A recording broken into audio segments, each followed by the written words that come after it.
Coming up on All About Android, we're going to talk about the development of the Palm phone, tons of Google Assistant appearing at the Consumer Electronics Show, some hits at what we can expect in Android Q, and a whole lot more. All About Android is next. Netcasts you love. From people you trust. This is Twit. This episode of All About Android is brought to you by Expressvpn. Protect your online activity today. For 3 extra months free with a 1-year package, go to expressvpn.com/allaboutandroid.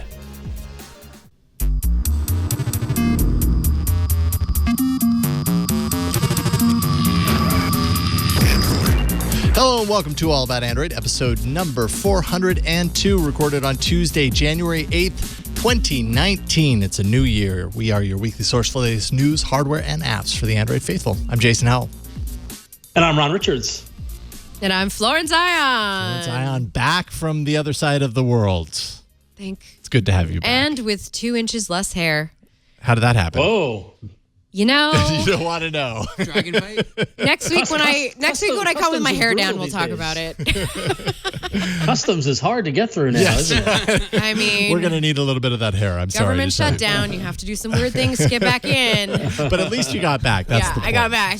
Joining us today, we are super thrilled to welcome 2 folks from Palm. We've got Collin Willardson, head of marketing at Palm. That one's him, not me. That's right. That's right. Although you can wave too. That's David Woodland, head of product at Palm. Palm.com. And of course, Palm is the device that we talked about, the Palm phone. Well, everybody's very familiar with Palm as a brand name, but we've talked about the Palm phone very recently with the kind of companion device that I'm sure we're going to dive into pretty deeply on today's episode. This is your bag right now. What do you have around your neck? Actually, I noticed you have quite a piece around your neck that you're sporting right now. Really rivals Flava Flav's clocks. Well, mine actually, it's a digital clock of Flavor Flav's clock. That's all it is. Yeah. No, I guess the first question should be, when is there going to be a round version of the Palm phone? We're in talks with VH1. Okay. Future of tech right here. No, this is just one of the mini accessories for Palm. It's one of my favorite ones because, it's pretty light in general, and it's one of those things where it's not my way, it's not my pocket, and it's another way to make it, I guess, a quote unquote wearable companion, whatever. It's just it just makes there when you need it, but kind of out of the way when you don't, and not taking up a whole lot of space. Do you guys over technologizing our lives? Kind of. Really why I like it, and this is just my personal opinion, is like I'm a big follower of just like all the different like fashion trends in Asia and things like that, and coming from the fashion industry, like, big thing coming back in is, sling bags and stuff like that. And I thought that this was something that was kind of an homage to that and fit into that style. So I immediately was drawn to it and wanted it. Granted, it's not for everybody, but, then again, nor is all the hype beast movement and stuff like that. But it's just an accessory that I felt fit well with my style, and also don't want to wear a watch. So this was like the way to have it. Well, even phablet-sized phones aren't for everybody, right? That's the beauty of the kind of phone world that we live in, a smartphone world that we live in, is that there's so much variability between all different extremes that they can all exist and find their market, find their user base. Yeah. I did try to wear a Moto 360 around my neck once. How'd that go? And I don't know. There's a reason I don't wear it anymore. So did you take off the bands? It was like a Kickstarter I backed. Was it like long bands where it's like the neck? No, it was like, and then you never see the time No, face. it was just a little piece to like put the loop on it, and then you had to provide your own necklace. And I like tried to wear it, but it just wasn't vibing. Yeah. In that particular, the watch only lasts for like 8 hours.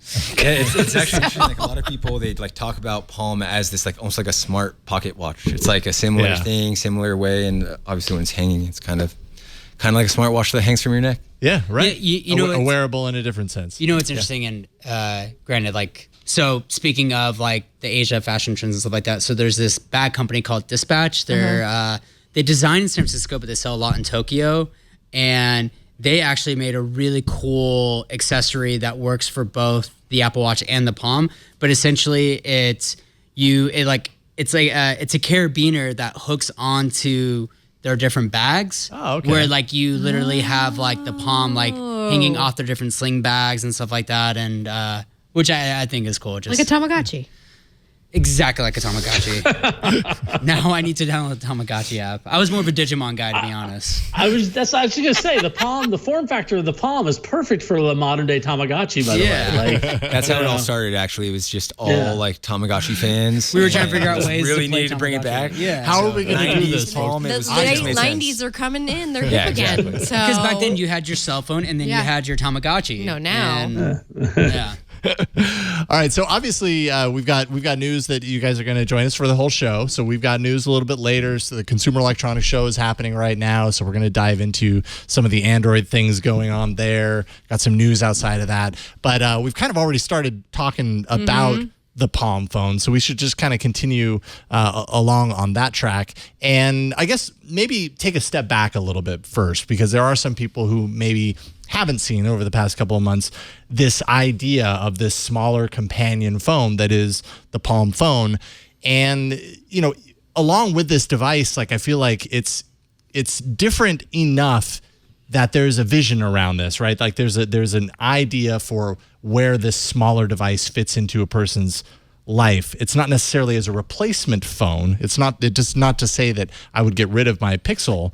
It's meant to be a companion phone. Can you talk a little bit about that? Like why the ethos of this product is that we need a companion phone instead of a replacement? Yeah, I think it's a fair question. So a lot of people from our team, we come from backgrounds like Pebble, Samsung. We worked on smartwatches, and we worked on a lot of these companion devices for a long time.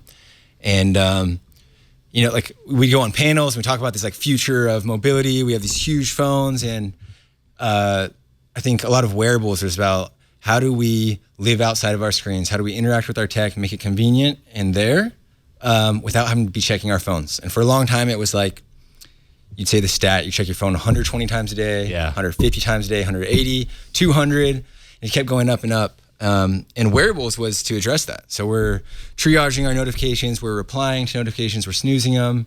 And I think at Pebble, it was like the number of times you check your phone would decrease from like 120 to like 40 or something if you had something like this.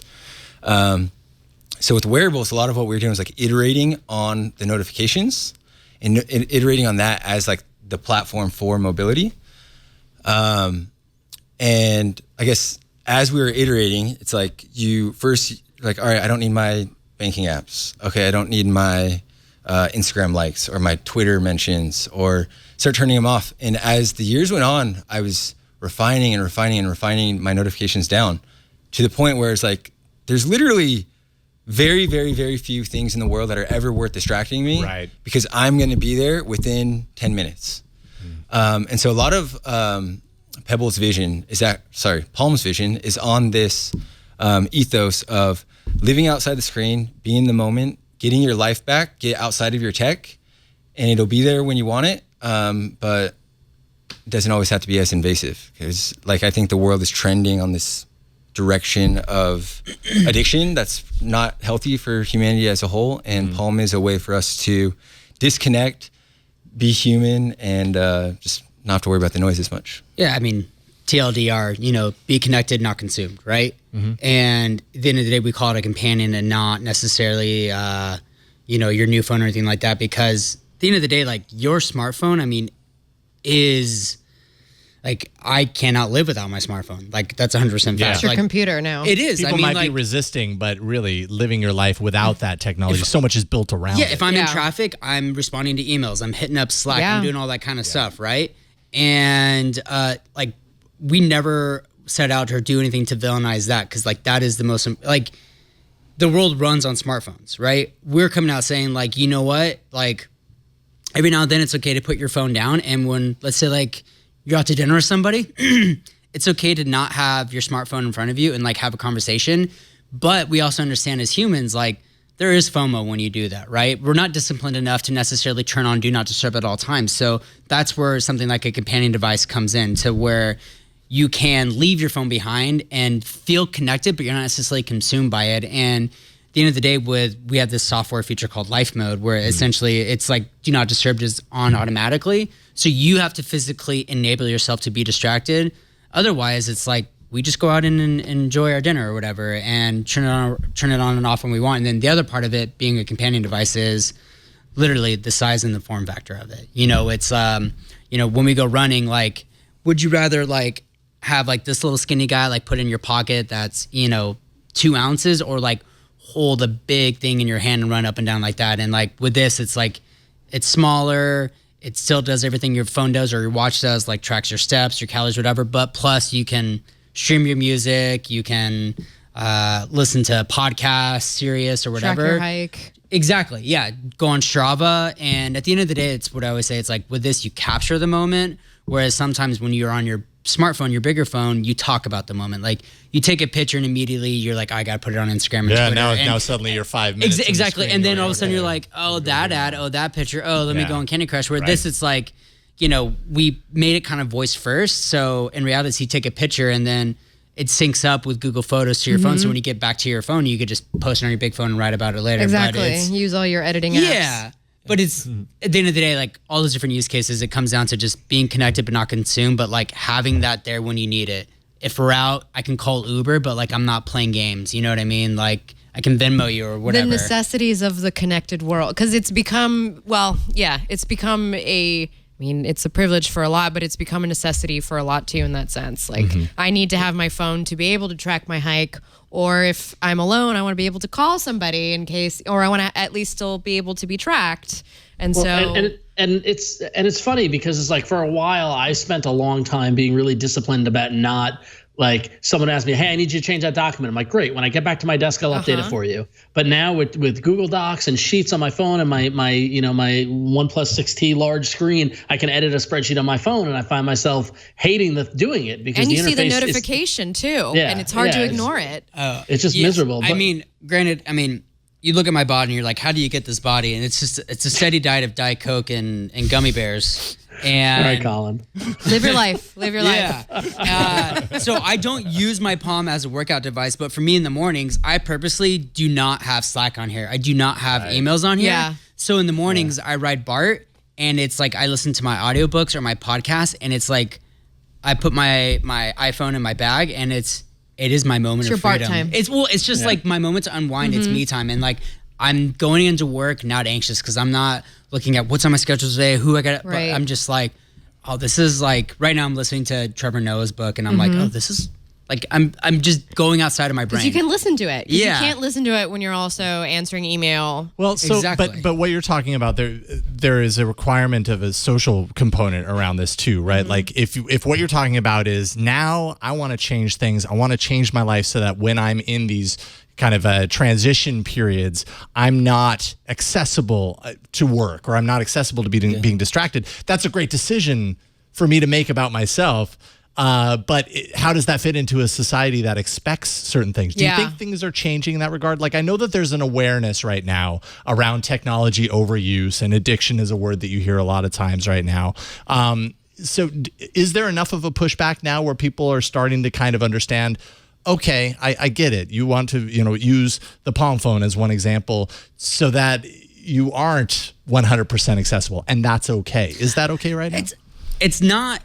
Our goal is not to not be accessible. Like if I'm out with David and we're out like watching a game or something, and my kid goes to urgent care, my wife tries to call me, like I want to be able to answer that phone. Absolutely. Yeah. The goal is not about being inaccessible or unaccessible. It's about literally like if I'm at the game with David, it's about putting the damn phone down and watching the game. Yeah. Or like having a conversation. Versus not watching scrolling the game through Instagram. Yeah, not like let me. It's just like In short, like even with like a smaller device, you're still going to use it. You're still going to be checking it. Sure. You're still going to see it every 30 minutes, 40 minutes. I don't know how often you use it, but 10 minutes. As human beings, I think, like people are using screen time for 4 hours. Maybe with Palm, we're trying to shrink that down. It's not to eliminate it. It's just like what's healthy, right? Right. And manage it. I think we're all responsible. We're all like, we're responding. And I think everyone spends enough time being connected that I don't think it's like a major issue. Yeah. And, we're not, at the end of the day, we're not like trying to say this is the way. It's just for those moments of capitalizing. All right, it's my kid's soccer game. It's date night with my wife. And when you finally make those great decisions to just finally make time for your friends, like actually be there for your friends and not be like all the guys on the couch just playing games, not even looking at each other. And right. Well, and could I pause? Yeah, I was gonna say, we're talking about it? I have not seen one in the flesh yet. There's a time and place. You know what I mean? Like that's why we said we're not a replacement for your smartphone. We're a companion to it. And there's so small. A time and place. And you could even see my top apps on there. I mean, it's like Google Podcasts, the audiobooks, like. And this is a card we use for transit here. Here's basically a credit card. And here's some keys. And there's a phone. Just to show. It all goes in your Jason, pocket. Now that you have it in, first off, can you put it in your palm, so your true palm, Jason, just because we can do the Jason sizing of it? But isn't it fascinating how the form factor and the size of it and what it actually can do? It was funny because when I first got it, I got a chance to catch up with Collin and David in New York, and they gave me one. We saw it a couple weeks ago on the show. And when I came home, I showed it to my wife, and she couldn't believe it. And then she immediately wanted to know if she could replace her phone with it. Yeah, like not even companion phone, So, well, I mean, your wife's not the only person to ever ask that question. But going back to the form factor. That makes a huge difference as well, and just creating habits, because like when you think about it, like you see how small and tiny it is. Like that's why we definitely made a big push for doing voice first stuff. But imagine trying to write like a 4-paragraph email on that thing with your thumbs. Like it would be tiring and exhausting. Right. Like this isn't something where it's like, this isn't your like, I'm going to go do 3 days of work while on vacation smartphone sort of thing, you know? Don't do all of your work. But this is your good vacation phone. I mean, like, absolutely. It's waterproof. You could go in the water with it and take pictures in the water. It's, made with Gorilla Glass 3. Like, I mean, it's really nicely designed. Like it's a nice, tight package. You know what I mean? It feels really nice, and it feels nice in the palm of your hands. Now, one thing that this definitely is, it's somewhat limited, right? Like it's only on Verizon. Unfortunately, you have to be a Verizon customer at this point to get one. In the United States. In the United States. What about outside of the United States? We're available on Vodafone, and soon we're opening up new markets globally within the next, actually, couple weeks and months. Sure. So but there is limited availability. But granted, you guys, this is kind of your first phone kind of out of the gate with the new Palm name. And then, it's a companion device. So it's tied to a phone number that you already have existing on another device. What are the challenges that presents? I mean, I imagine that's not your long-term strategy. You want to open this up. This was just kind of a good place to start. Verizon, hey, let's be real, is not a bad network to start off with in the U.S. But how is it going from that perspective? Are you seeing a good amount of uptick on this? From the carrier perspective or companion perspective, or what's the question? Yeah, from the carrier perspective, like what is the interest been on this? Because it's very isolated to very few specific networks. I'll talk to that for sure. So, one of the interesting things about being Palm is a lot of people think we're a very, very large company because Palm has its legacy. Yeah. In reality, we are a San Francisco startup with a small team in a studio in San Francisco. And so we're rebuilding Palm again from the ground up. And so, it's like in the ideal world, we would be like some of our other mobile partners who are on every carrier across the planet. But as a startup, you have to start somewhere. Sure. And, there's costs for carriers, labs, certifications. There's risks on SKUs and inventories. So from a business perspective, it makes sense to start somewhere, start smart, test the water, test the markets. You've seen that across a lot of other major companies, even in the last few years when smartphones existed. And so we followed suit in the United States. Definitely long term, like the future is long, and we intend to be everywhere. But so far we're with Verizon, and it's been like it's been an amazing thing for us, actually, just getting into They're very business focused. I mean, their thing is like, we are here for the enterprise. So like this is one of those things you have to like see it. Right. Like there's a lot of really well moments when it's in someone's hand when they actually see the size, because you can look at pictures of it next to a donut, car keys, credit card, and you're like, oh, it's small. But every reviewer, they see it and they're like, whoa, it's way smaller than I thought. Yeah. And so with a carrier like Verizon, it's like we get into thousands of their doors, all these other resellers, and just big box stores across the U.S. So amazing for a startup. And also one thing you touched on talking about being a companion device. When we were talking about it, you guys explained it to me, and I want everyone in the audience to understand it, that you don't need to have the companion device on you. Yeah, correct. So it's a connected companion device. So similar to like a connected wearable. It has the same number as your big phone, but that doesn't mean your big phone has to be around for it to be connected. I could leave I can leave my iPhone at home and fly out to New York and chill with Ron and bring my Palm and still get the same phone calls, text messages, everything. Yeah. So in that regard, like we love our big phones, but I'm 6'4", 220 pounds, and I can't run 220? with a phone. Actually, I'm doing keto, so I've lost like 10, so 210. I need to adjust that. But no, so like even as big as I am, I cannot run with a phone. Yeah. And you can strap it to your arm. I don't know if you guys have a big phone. They're very big now, too. I'm huge. Phones I'm are huge. also bigger and that now. phone is still just way too big for running or biking. So when I go running, I wear a fanny pack with a big phone. Or if I'm biking, I literally just wear a backpack. I don't have So the Palm phone saves you from a fanny pack. Yeah, exactly. Yeah, so whereas I'm pro fanny pack. Yeah, they're back in style. Yeah. So the vote on that for a lot of people, like where they end up is, all right, there's a wearable for this. I can wear like a connected smartwatch and it'll have Strava. So instead of a giant Samsung watch, which is kind of all that they make right now, it would just be a Palm around my neck. Yeah, so we have a lot of different accessories. Yeah. We have like arm sleeves, armbands. You could tuck it into your yoga pants. You can tuck it into just your tiny gym shorts. You can tuck it into anything.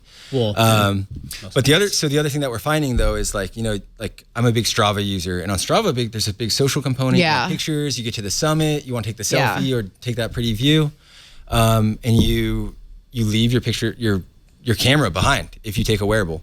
And so like with a lot of people, like there's this idea of, you have your Apple Watch and you're going to go out and, it does have calls and it does have text messaging, but in the end, it doesn't have a photo or it doesn't have a, exactly. It doesn't have a camera or a photo sharing app. Yeah.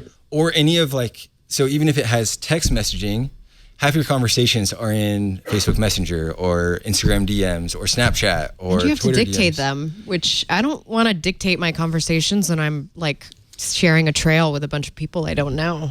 Yes, I do have diarrhea. So when we talk about like the limitations of a companion, today, like before Palm, the companion solutions, like you didn't have cameras, you didn't have Instagram or the way to share those, and then you left half of your chat conversations behind.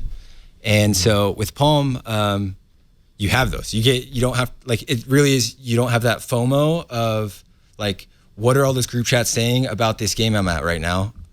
So it's like you can be there. We do things with the software and interesting things with form factor to be in the moment, but at the same time, it's not compromising the connectivity that you would otherwise with a wearable. We should clarify. I think we are operating on a full Android Play Store. Yeah. Oh, okay. Yeah. Yeah.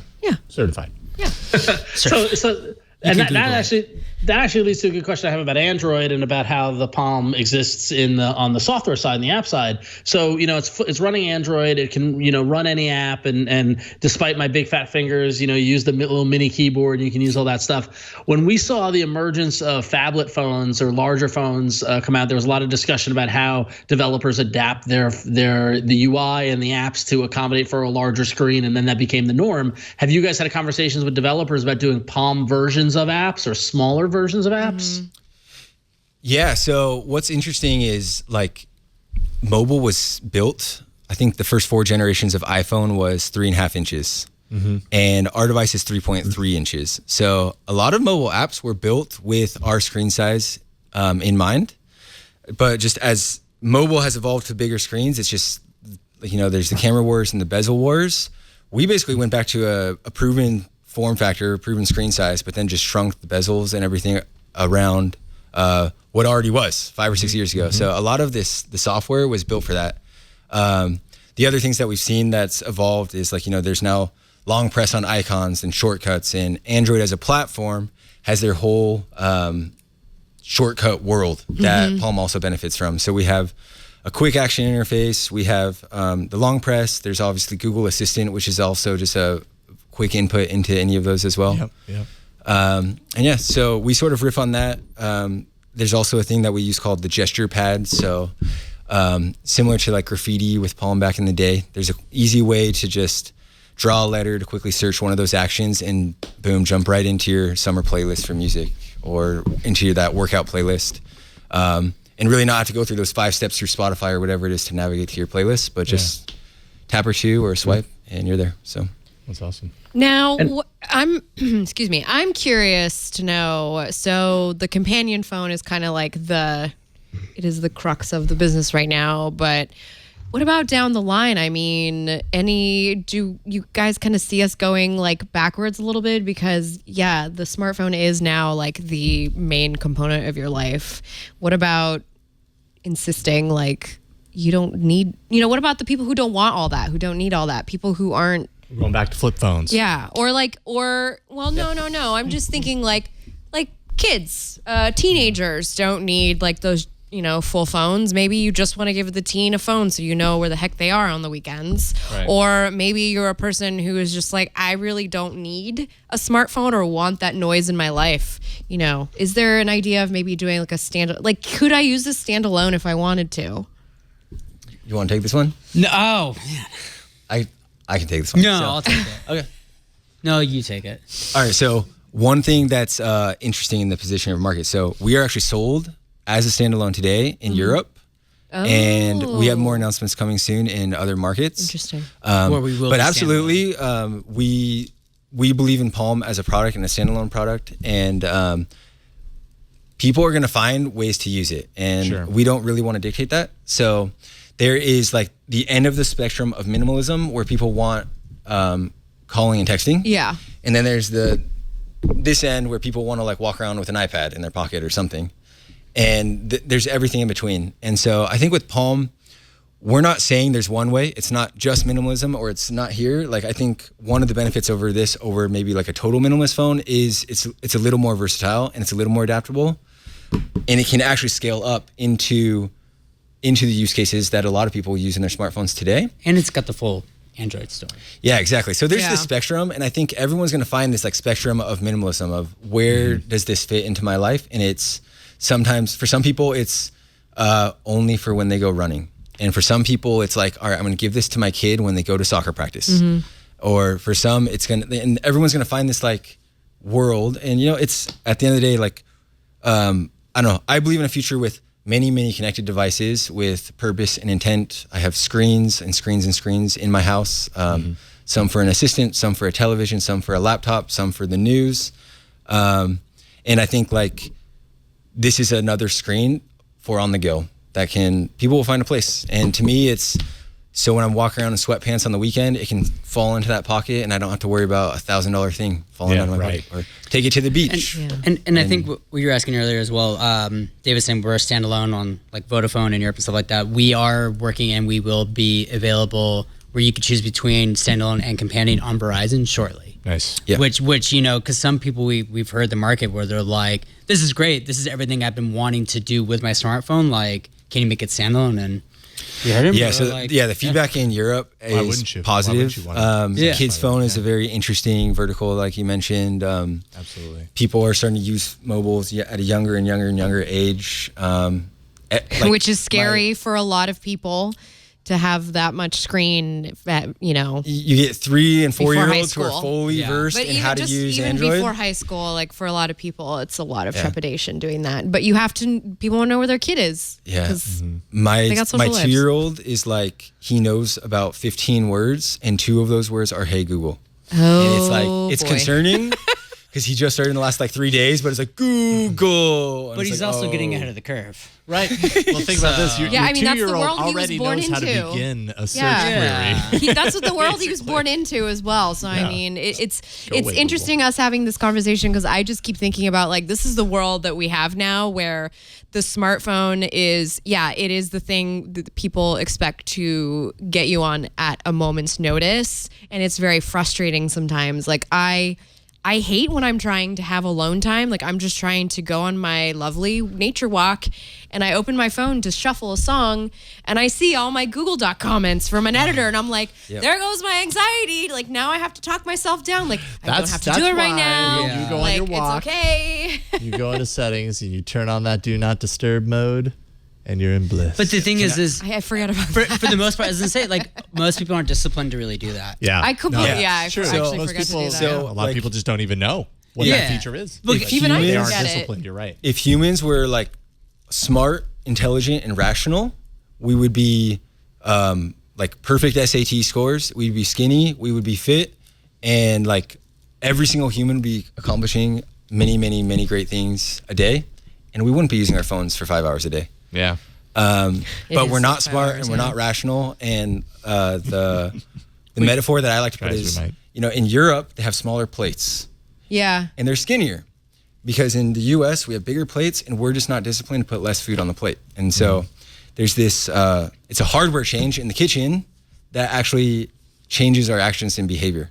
And so, yes, you can use Do Not Disturb on your phone. You can use airplane mode. You can power it off. And there are software solutions that kind of mirror the experience somewhat.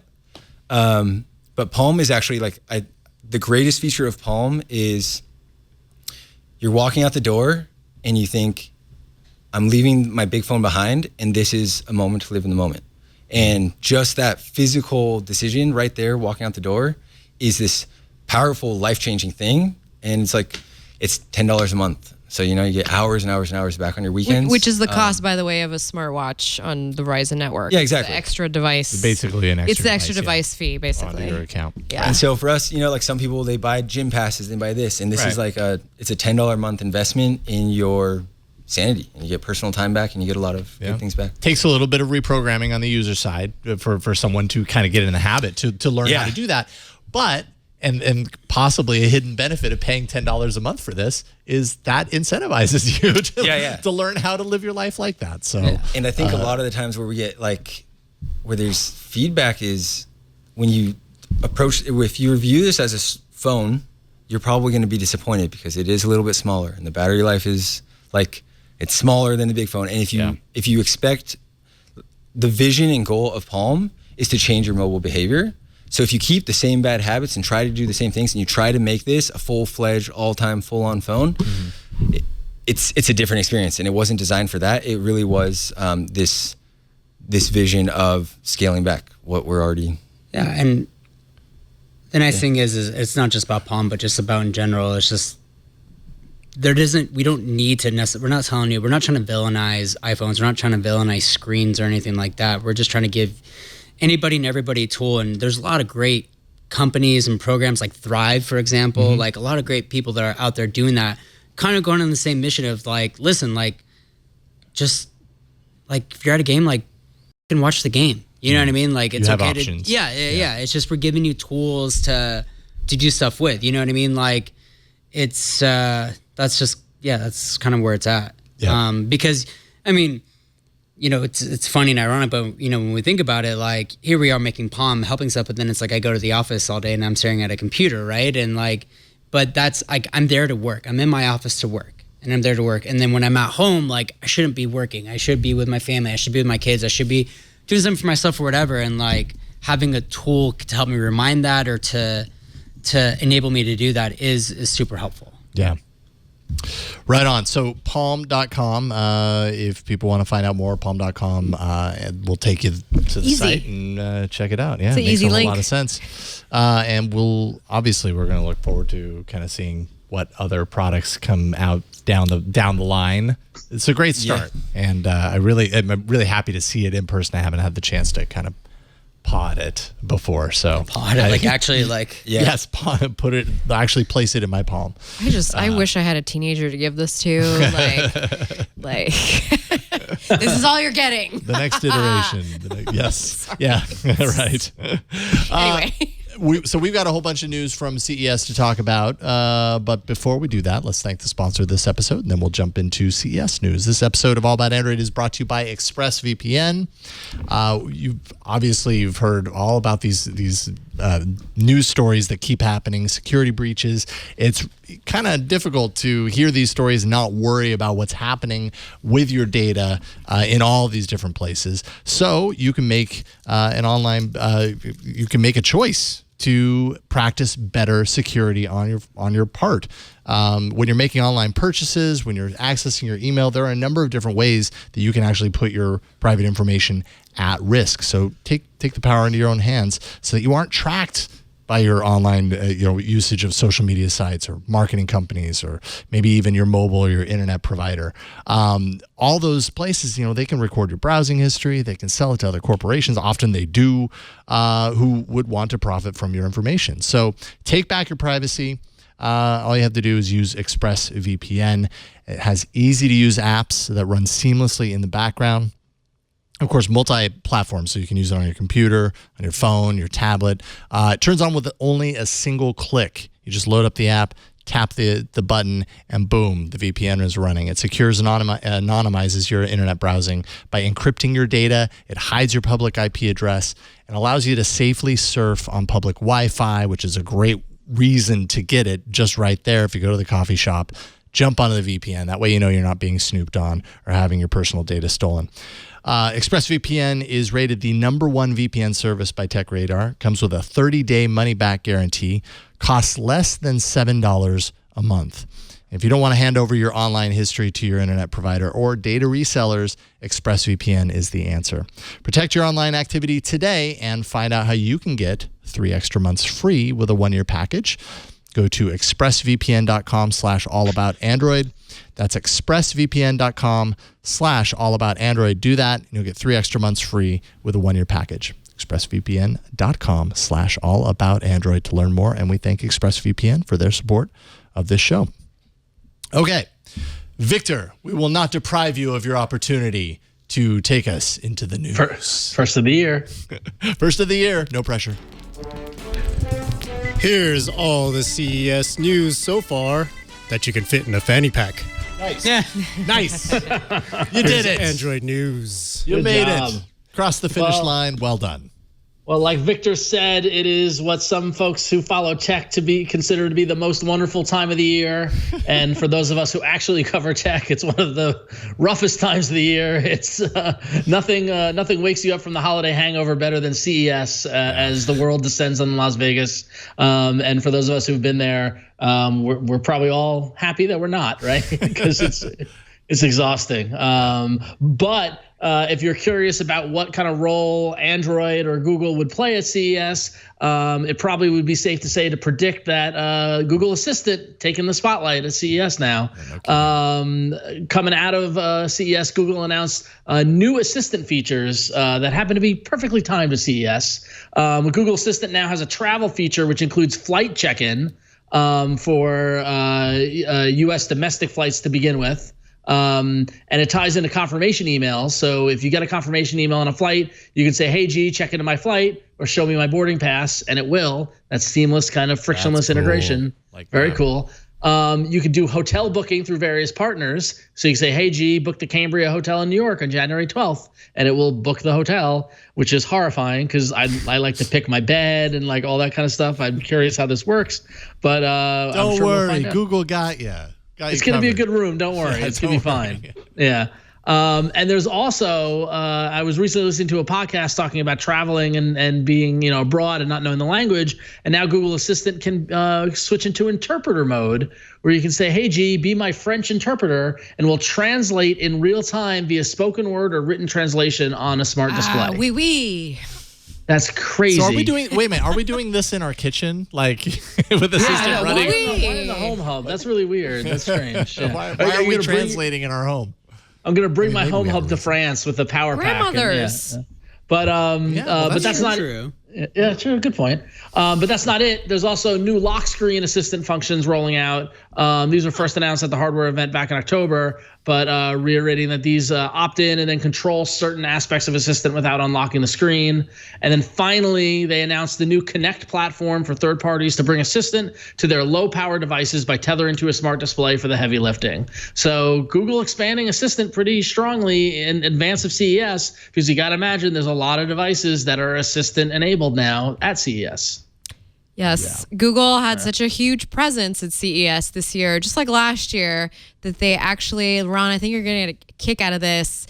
They built a Disneyland-esque coaster to show people stopping by the booth how the assistant works in your home, and the coaster takes you from like. So wait, so they recreated the People Mover at CES to It's not a people mover. Like it a looks small world? It's like a small little roller coaster.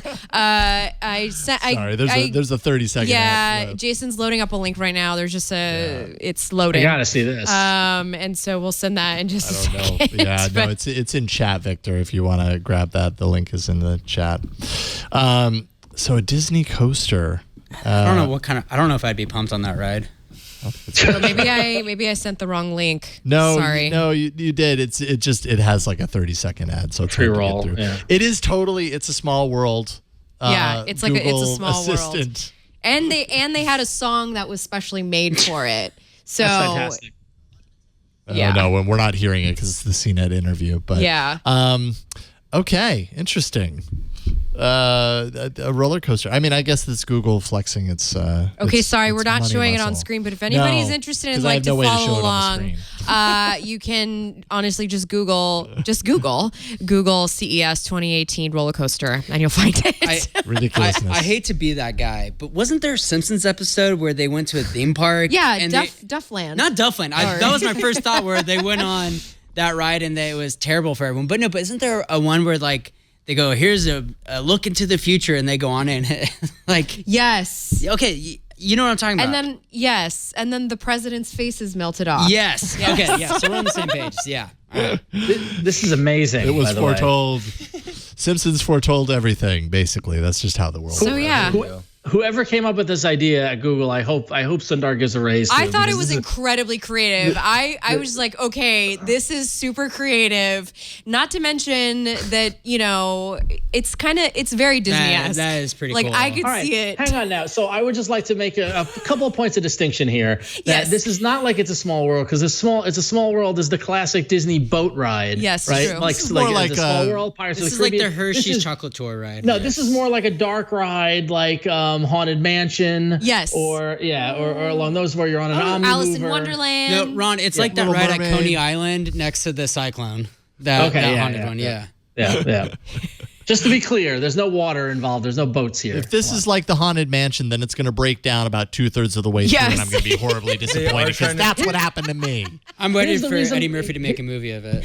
Here's the reason why you stop so much on the Haunted Mansion. It's not because it breaks down. It's because they stop the ride to let people with disabilities on and Look, off it the goes ride, and that takes time. outside. Is that true? Look, I it was stuck goes in there for like outside. 10 minutes. So Yeah, that's why if so, someone- I retract. Sorry for the audio Patience is a virtue, listeners. Jason.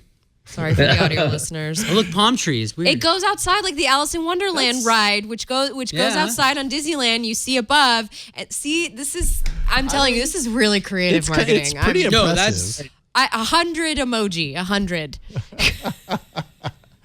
Wow. And do they announce the features while you're on the train? I'm assuming they do. I mean, there's Google Home Hub speckled throughout, like right. just giving you your recipes. I love the. It's not animation. I mean, it is animation. I love like the characters, like the the character. the animatronics. and Yes. but just that style of art too. I wonder where they're Like, going to it's fun. store it after this Yeah. is all done. Like, I wonder This is- where this is- Google stores all the CES props. This is great marketing. This is good stuff. Yeah, apparently it is. We're playing it. Sorry, I had to share that. A slight that's- I aside. missed that. I thought it was a really good viral thing to do. Should we segue to the next? Let's do it. Since there's a lot of assistant news, Yeah. so we got a bunch of So stuff. this is just another little tidbit that Google has announced. Finally, Assistant is coming to Google Maps, which is a huge thing. I think this is a little different than what we've been experiencing with Android Auto, but I think it's going to enhance that experience because I definitely been waiting for this. So this is coming to Android and iOS versions of Google Maps, and it's going to allow you to voice control navigation, reply to texts, including a third-party messaging app like WhatsApp and Viber, control music, and send messages through, oh, yes, like I said, and control music. That's where I meant to end. Thank you. Period. Thank you. Period. End of sentence.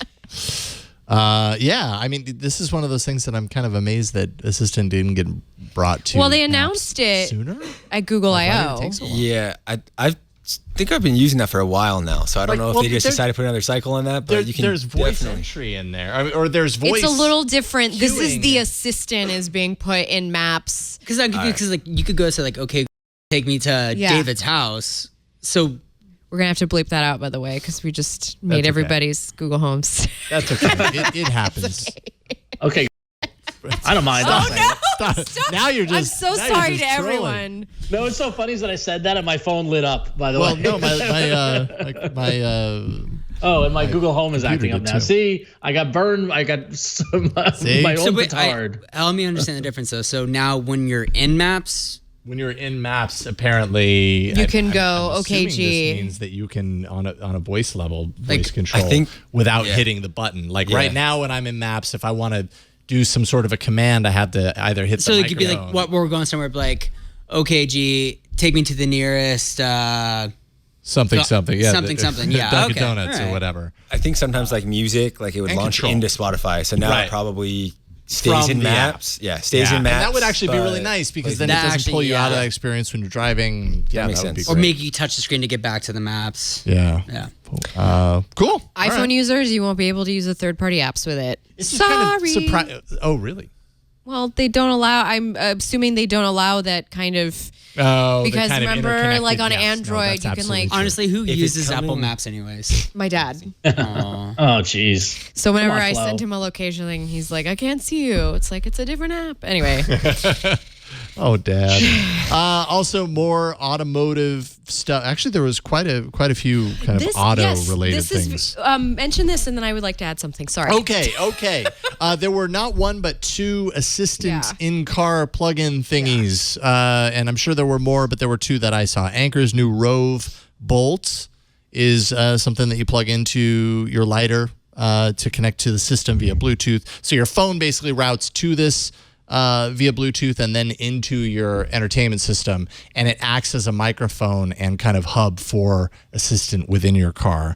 I have Anker's Rove, the original Rove. I have it for that one, right? No, so mine doesn't have a, because I think they have triggered a different. bunch I think of they must have different echoes. versions of the Rove. This is really an FM transmitter, via Bluetooth. So I can, because in my old car, I couldn't. It didn't have an auxiliary in, so I had to do that, and it worked great. So apparently they have a bunch of different ones.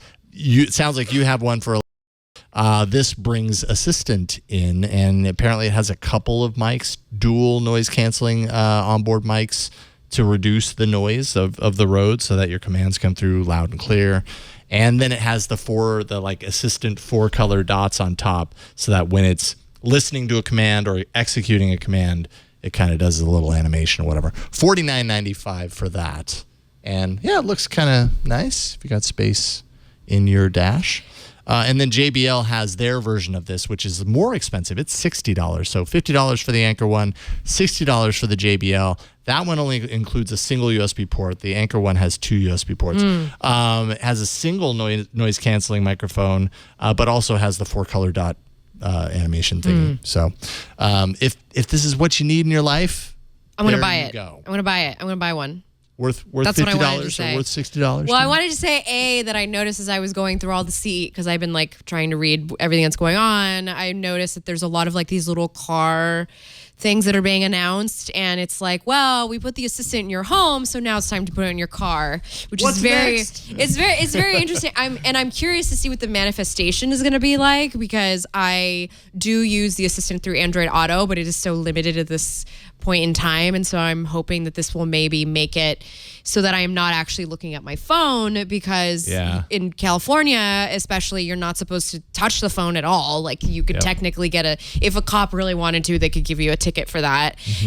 But like I'm a shuffler, and I do not have the ability to use my voice to shuffle, which is very frustrating. And so if I can spend $50 to solve my shuffling needs. How do you shuffle? Wait, what do you mean by shuffling? Like hitting the next button. Oh, okay. Yeah. Oh, you mean skipping forward? Skipping. Oh, I'm a okay. skipper. Okay, I'm a skipper. When I think of shuffle, I think of random Yeah, order. that's what I'm thinking. Yeah. Well, yeah, but I put it on shuffle, so it's random. Oh, okay. But you is want to use probably your a- voice to skip forward to Yeah, the I'm next just like, you know what? random Actually, track. I'm not in the mood for this song on my playlist. Let's go to the next one. It's You like want to have a casual. You know what, Barb? Let's just next. Yes. Next. Yeah, that's what I do at home. I'm Gee, like, this you know, is, I've I'm been not listening feeling. to this song for not like feeling 2 this. minutes, and I'm just not really Oh, into my it. favorite Do you is- think that we could move forward to No, when whatever I'm the really next track sad, is? when I'm really sad, I go play that one sad song, and then I say the title, and it plays it. and What, it's like what is that perfect. sad You're gonna song? need What is that that? button Nothing anyways. compares to Sinead O'Connor. Oh. You're gonna need that button anyways because you have to say, "Hey Google, next song." Hey Google, next song. It's true. You're gonna need to just rapid fire through It's those, I true, think. but You should be able to program one of those Amazon Dash buttons to just do that command. and just like clip it we- onto the wheel. Yeah. With this though, I'm wondering now, could we program Google to respond back to you with a Dumb and Dumber quote like, "Thanks, Flo." Soon. Yes. All right. So I had to. Soon. Someday. I had to. I'm sorry. Someday. It's okay. At least you didn't call me Aunt Flo. Yeah. Anyway, moving on. Jeez. All right. So ever since the Google Home Hub has come out, we've had lots of heated conversations about, is it a frame? Is it a clock? What does it actually do? Lenovo, with their new device, is challenging that notion. They have a new smart display for your bedside table, and they're calling it the smart clock. They're just calling a spade here. It's got a 4-inch IPS display with a 6-watt speaker. It's got fabric wrapping similar to the Google Home. It's running on Android things, and it's got a mic mute switch on the back and a USB port for charging your phone. And you can get this smart clock for just $79.99 from Lenovo. Pricing, because you could get a Google Home Mini for less than that, or you could get the Home Hub for like $30 more. Or Walgreens has these great red LED clocks for like $7.99. All right, Victor, could you just hit disconnect on Ron's? I'm just saying. I believe the company is called West Clocks, WSTCLOX, and they make a pretty good clock. I'm just saying. Sometimes you want a smaller bed size thing. You don't Well, the need- you idea don't is need for the, like, routines, so you can go in and you can like turn down the lights, and the interface is really, they've been really updating the interface on the little thing, on these little things. And so now it's like supposed to encourage you to go over and be like, okay, I need to dim the lights, or like I need to run this routine. I'm understanding it, but again, if you feel weird about the mic next to your head, you could always use the hardware mute. Well, that's the thing. It's got the switch. Do either of you have a smart display? Yeah, my whole house runs on Google Assistant, like everything. So I got Nest, I got Ring, I have August Smart Lock, I've got, and it's just all connected in. I got my lights in there, and I love it. I mean, Do you actually have the display, or is it all? I have the audio displays. only? I have Google Home Minis like everywhere, like every room. It's like the white noise machine for my baby. Yep. It's here. It's everywhere. I have the small one by my bed, and then I have the bigger one in the kitchen. Okay. And then I just got the hub, the Google Home Hub, and the screen was smaller than I thought, but it's also way more awesome than I thought. It's so dim because- too. Yeah, the it's like, it's not like a Kindle, but it's not the same display that you'd think from like a tablet or So something. you can see the time at like 5 a.m. without like it waking you up. Exactly. And then it like changes with the lighting and stuff. Nice. But the speaker quality is noticeably lower. So I think even on the Home Mini, I think the Home Mini has a better speaker. If I just out of like got it at Christmas time, so I've had it. I created a group between the Home Hub and the Google Home Mini so I can have stereo sound. So I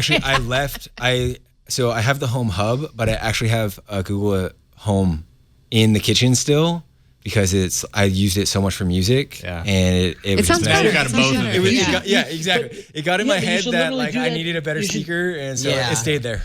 No, you should do what Flo did though. I did the same thing. I mean, I'm in a small 1-bedroom apartment, and we have a Google Home Mini in the bedroom and a Google Home in the living room. And I just created a speaker group, and both speakers play, and you get more of a filled sound. So if you make a group with the Google Home and the Home Hub, you just get that much more sound out of it. So That's what I do as well, and it's nice because like especially around like I can make announcements every room with it, and because I got 2 kids and I can annoy them with it. Babe, can you bring me some water upstairs? That's fine. So the use case that like none of these guys are talking about, it's a clock, but like really these are like, it's the new TV remote. So if you have like YouTube Chromecast TV, and YouTube TV or something, like heaven. you use these always. Because I have kids, they lose their remote in the couch, whatever, those are gone. Yeah. and it's all Google Assistant now to control it. So that's why my kids do it, because it's like volume up, down, change the channel. You know what's changed my life is I have Logitech Harmony Hub. Yep. And so with that and Google Assistant and all connected, like I can literally be in my room, and I think I've done it for you. I'm like, Netflix mode. The lights dim down, AC turns off, soundbar goes on, and it opens Netflix on my TV. It's glorious. I have my Google woke up again. Sorry. Hey, it's G. Okay. Hey, it's G. Okay. It's taken us many episodes to learn the whole Hey G thing. It's not an obvious switch. That is really cool. I have not set up the routine. I've gone that far down the Yeah, because I'll say like away mode, and like I can turn off the AC, lock the door with August, like all that kind of stuff. That's awesome. Should we talk about a different kind of hub now? Yes. So in addition to smart clocks and roller coasters, Google is, well, not Google actually, this is GE. So GE has introduced the GE Kitchen Hub. Now it's 27 inches. It installs above your stove. It looks like a microwave, but it doesn't actually heat anything. It's just an over-the-stove touchscreen display. It runs full Android, no actual version specifics yet. It has a front-facing camera for video calls, so you can talk to grandma while you're heating up your SpaghettiOs. Or grandpa. And also has a camera pointed at the stove, so I'm assuming you can go upstairs and watch it on the home hub. Who knows? Make sure the SpaghettiOs aren't burning. Is this just a TV in your cabinet? Like Basically, control the stove? that's what I was trying to that's figure not out. a microwave. That's just That like is not a insert. microwave. It's not a It's microwave. literally not a microwave. It's literally where your microwave went. It's just a 27-inch display with a camera that points at the stove. Because that image looks like they're looking at like a feed of something. So literally, like, Where's the microwave? That's what I want to know. I had where do you a put your microwave TV in now? my kitchen in the 90s that did the exact same thing for the most I part. just put the Lenovo Smart Display in my kitchen. There you It's go. like the But 10 is inch that is mounted fine. over your stovetop? No, but it sits nicely on the bar got area. So, like, in defense a little bit, I didn't understand like the refrigerators or anything with the screen. Once I got Google Home Hub in my kitchen, it's been nice to like, I'm doing the dishes and I can still like have that football game going or something, and it's kind of like passively there. Yeah. I don't know if I need a huge one like behind me above the stove, but like I think display in the kitchen is like an interesting. It comes in handy. Yes. I have the display screen in the kitchen with Assistant, and like I love it, but that's just TV above your stove. Just to kind of put the nail really in the large coffin recipe here, display. it is up to $1,400. Starts at $1,200 or $1,120 up to $1,400, depending if you want matte or stainless steel. And it's not exactly resistant to oil and other debris, so it doesn't work. Which is a killer. And it's a killer because usually in that area in the kitchen, or at least this is the way it's been in every so house much I've oil. lived in, that is where the exhaust is for the stove. And so it's like, if there's no exhaust, what is the point? At that price, you're putting 75 inches on the kitchen counter I'd rather with a put that Google Home into a Mini. TV. I'd rather buy a TV for that money. You could buy like a really cheap TV, get a Google Home, put Chromecast in Exactly. there, like. But it wouldn't be mounted Where is elegantly the exhaust, above. people? I want to see Google Assistant with an exhaust.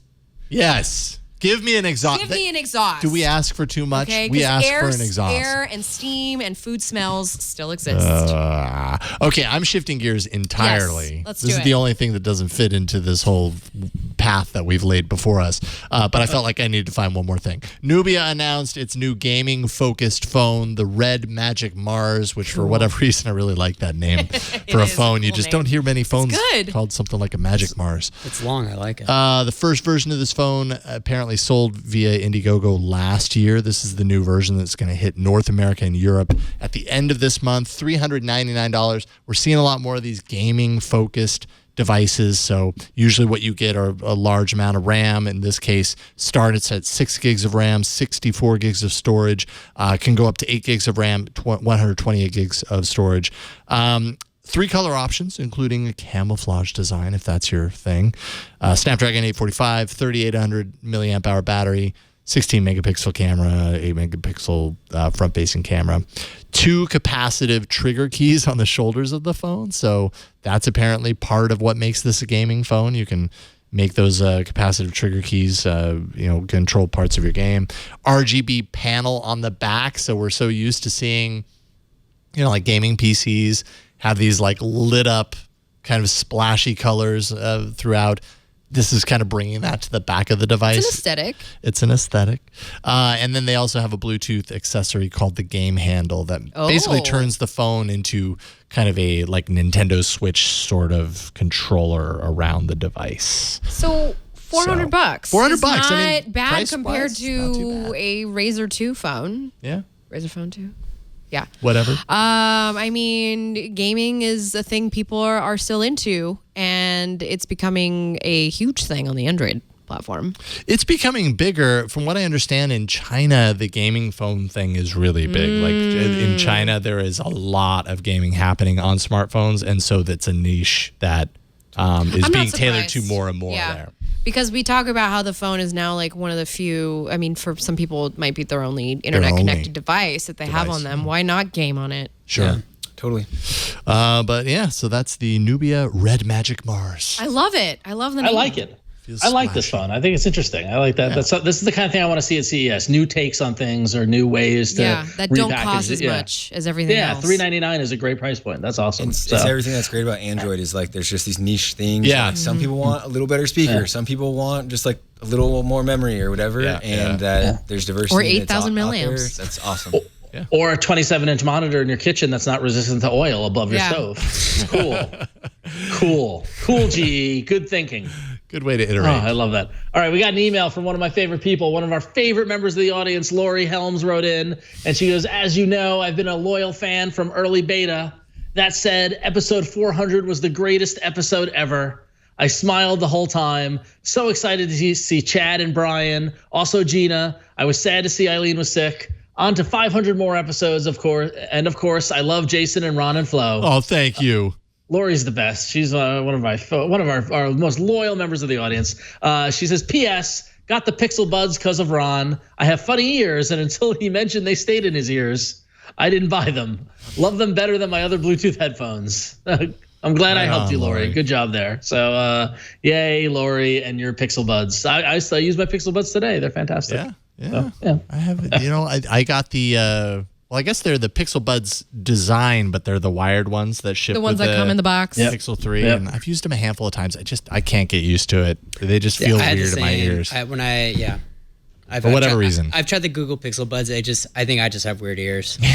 Well, and I mean, literally, we're putting something into our ears. So it's going to work for some people. It's not going to work for others. That's why I feel like there is no perfect earbud that goes inside your ear. Everybody has opinions. The JB or the no, not JBL. Shoot, what?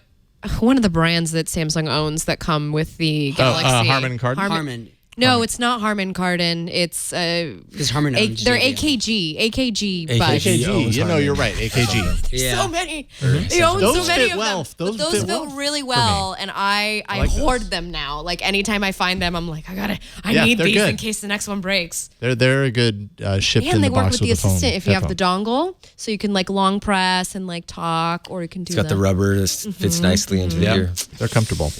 So we have other news that has nothing to do with CES. Yes. So let's talk about a few of those. Oh, yes, we do. It's my turn. Your turn. Back to, we're talking about Android again, right? This is all about Android. Did you remember about Android Q? Because that's a thing that is now the thing we have to start talking about.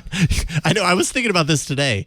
Android Q is basically a couple of months away. Yeah, and Which is really weird to think about. Before you know it, if you're talking about it'll be alpha. springtime. Yes. We're not going to talk about names just yet because I honestly have to think about that for a it's gonna little be a hard bit. one. This is harder. Oh, that's going to be very difficult. But so we all kind of know that RCS has been like very, very extremely slowly rolling out to Android messages. Well, apparently Android Q will possibly bring RCS support to third-party apps via new APIs. So it's not going to be just this like siloed, it's only available from the carriers and the apps that are provided. So this is all based on commits. Pardon me. I kind of forgot my English. Apologies. This is all based on commits and Android's Jarrett source code. A Googler had also posted on the Chromium bug tracker that dark mode is a thing that is going to come to more of us, which I got to tell you, once you go into dark mode, like you realize the white background uses a lot more battery Yeah, than it's the dark noticeable mode. difference, yeah. And B, your head doesn't hurt as much. Yeah, this is me saying it anecdotal, but I'm telling you, my head does not hurt as much. So a Googler posted on the Chromium bug tracker. Connect the two, but Listen, it's anecdotal. That dark mode is an improved feature in Android Q. They're working to ensure that preloaded apps support the mode natively, so it's not just whoever decides to put it in there. And after this was made public, Google changed permissions on the comment to hide it from the public. Maybe So it's totally happening. Well, sure. That's what that means, guaranteed. guaranteed. I'm not surprised by this though, because wasn't Yeah. a couple of weeks ago there was that report from Google about the battery savings of dark mode, and like someone at Google is like obsessed with dark mode right now. Good. They should be. they should be. Fewer Yeah. headaches. Yeah. I'm telling you. Hides the bezels better. It also that's hides true. them. It That's does. very true. Palm has a dark UI across the whole system. Google asked us a few times about it, and we insisted on it. So Yeah. it's a pretty good thing. It's I like how it's nice. the product guy points out that it hides the bezels. Yeah, honestly, Love like that. it's actually like, Samsung, like they make these curved displays, everything, and like they're trying to hide the bezels. And then like, Palm's bezels, not as tiny as that infinite glass, but no one really comments on the bezels of Palm, and it's like because it's black on black. The Right. curved glass has its nuances too. It's not all perfect on the other side. Yeah. When you're touching a screen and it's not doing anything on the edge. I never broke the screen on a smartphone until I owned a curved glass smartphone, and between my wife and I think it was like 5. Oh, wow. It was like every other It's just month. so exposed, yeah. Yeah, it was brutal. Yeah. Exposed. In other news, I feel like we've been hearing about this for a while. Actually, since 2014, we've been hearing that Google has been working on something called Android Automotive. Not the same as Android Auto. Android Auto, as we're very used to having in our phones and in supported we saw this. in-dash units. Android Automotive, yes, you're right. We saw this last year at Google I/O. years ago. And a few years ago. Inside of a Maserati. That's right. We did see it in the Maserati. Last year, it was being shown off inside a Volvo XC40 at I/O last year. A people's car. And basically, the idea Like behind Maserati. this is that it's all of the kind of the interactive elements of the user interface within the vehicle, powered by Android operating system, not just Android Auto, Like this QNX. like layer. Yes, exactly. So now apparently Polestar, which is a car I've never heard of, but I'm not a car person, so take it for what it's worth. The all-electric Polestar 2 is going to be the heard of it launch either. vehicle for the system. Their Volvo. press release is calling it the Google Android HMI. It has a vertical touchscreen, a large vertical touchscreen in the dash, similar to what you might see in like a Tesla. It's going to power things like Google Maps. The Play Store is built in. It'll have an integrated assistant button in the steering wheel. And they say that it's to compete with the Tesla Model 3. So the price range is going to be about $45,000 when it releases in 2020. For the car. For the Not car. for the touchscreen. Not for the touchscreen. I feel like this The is how option. the movie Upgrade started. What's that? Did you see the movie Upgrade? No, I didn't. You haven't? I haven't seen Upgrade. Gotta see that movie. Is it on Netflix? Ron, have you seen Upgrade? I have not seen Upgrade. Uh-oh. Uh-oh. Starts out about like smart cars, then the smart cars take over the humans. No, where wait, can I is see that- this movie? But a horror. Wait, is that movie called Bumblebee? Well, no, Upgrade. It was, There's an upgrade meme on the internet with the upgrade button. Is that it? it's filmed in Australia, but it's not an Australian film. It's a. I've seen the poster, the red font. Yeah. It was one of my most favorite movies of last year, and it all starts off with cars being too smart. Oh, I remember seeing the poster of this. No, I Yeah. have not seen this. I'll leave that tab open. So I am a little concerned about this trend into putting such a giant touchscreen in a car, because as I mentioned earlier, the thing I'm trying not to do is Yeah. put my fingers on a touchscreen. It is kind of hang on. weird. It's and Hang I on, tell Claudia. Hang I on. If they could put a giant touchscreen in the kitchen, why can't they put it in the car? because the car is going 80 miles an hour. Because the car has a road rager in there, and until we have like actual 110% I'm speaking from experience, until you have 110% self-driving car where it's just going to do it all for you. Like, we should not have these things where we're touching the screen. And by the way, I wrote an article many years ago about the history of touchscreens. And one of the big thing that was a concern of the experts I talked to, was that when you have a touchscreen, you don't have that visceral memory of where the things are, and you don't have that tangible memory of touching buttons. And so when you're operating a car and you're having like that touchscreen constantly moving, like that introduces so much error. So I understand why Google's doing it, and it's very cool when we saw it in the Maserati, because they also had a heads-up display behind the wheel. So you could see like your mileage left on your Google map and yada yada. But I am just very concerned about Mother Flo is concerned. Maybe if it's fully autonomous, then not a big deal, because then you're not. Well, yeah, because then it would just be like you're getting into a robot that's going to drive you somewhere versus like bring on the screens. Yeah, right? and like and then Skynet comes into play. Yeah, which is bound to happen. What's actually filmed in Fremont, California, was the location of Skynet, so it's pretty close. Be afraid. It's Bay Area true. All right, Ron, you got it. We're going out on a high note. Friend of the show, Evan Blass, posted a video of a device that's rumored to be created by Xiaomi. And I don't know if we have the video or if we can show it, but it's a tablet at first, but then that folds the sides inward to make a phone. Do it. Come on, do it. Do it. Oh. That is magical. That was pretty cool. Yeah, Evlik says, ask the question: Is this a hot new phone? Is it legit, or is it a gadget porn deepfake? My new favorite phrase, 2019. Wait a minute, deepfakes on devices? I mean, I can't imagine that. I mean, I would be so terrified to put that in a pocket. Like, if I were gonna like fold that and put it as a phone, like put it in my back pocket, and like I'd be terrified. No, what do you Gorilla think Glass it's 8. gonna do? It'll be fine. If you could trifold that another time, I think it'd be the size of a palm. Right. But then how Look, thick we're would it giving be? you ideas here. That's It's what the you need to work conjuring towards. method I for need phones. this to flex both directions. Is what I'm saying. I need like to put at least 4 to 6 creases in my foldable before I can see it. I'm just terrified. Like I would just be too terrified to have a thing that. Like, It's coming. It's coming, man. And by 2021, all of our devices are gonna be foldable. Telling you. Nope. Palm better be there. I mean, with the yeah, but, trend. I mean, you're probably right, but I'm just saying, no, I'm not gonna buy one. Palm better be there. The world is large, Tiny little palm phone. and there will be people who are interested in it. How many? Yep. Yeah. But there will be a market for sure. I think for Palm, the folded out version is the size of the Palm phone. The folded in version So you is the start- size of a stamp. There we go. So There it is. I like that. Yeah. And then you stick it on your neck. There you go. I just it's gave funny you an that idea. we used to have like antennas that you expand. We're gonna Yes. just have like Screens. Scrolls. Well, the they scroll did have phone. the TV that rolls out like a yoga mat at CES. So Yeah, LG did that one. Right? Yeah. Yeah. OLED. That's right. See, this is where we're headed. So it really 10 years is. from It's now, coming. It's going to be a different world. Coming. It's All right, you coming. got the last email. I got the last one. So this one is a question from Susan. And Susan asks, I'm getting ready to upgrade from my original Pixel to the Pixel 3. Best Buy periodically has the phone for $300 off with a device payment plan through Verizon. If I buy at Best Buy rather than directly from Google, am I going to miss out on anything like timely updates? I did some searching online, but couldn't find anything conclusive. Thanks for your help and keep up the great work on the show.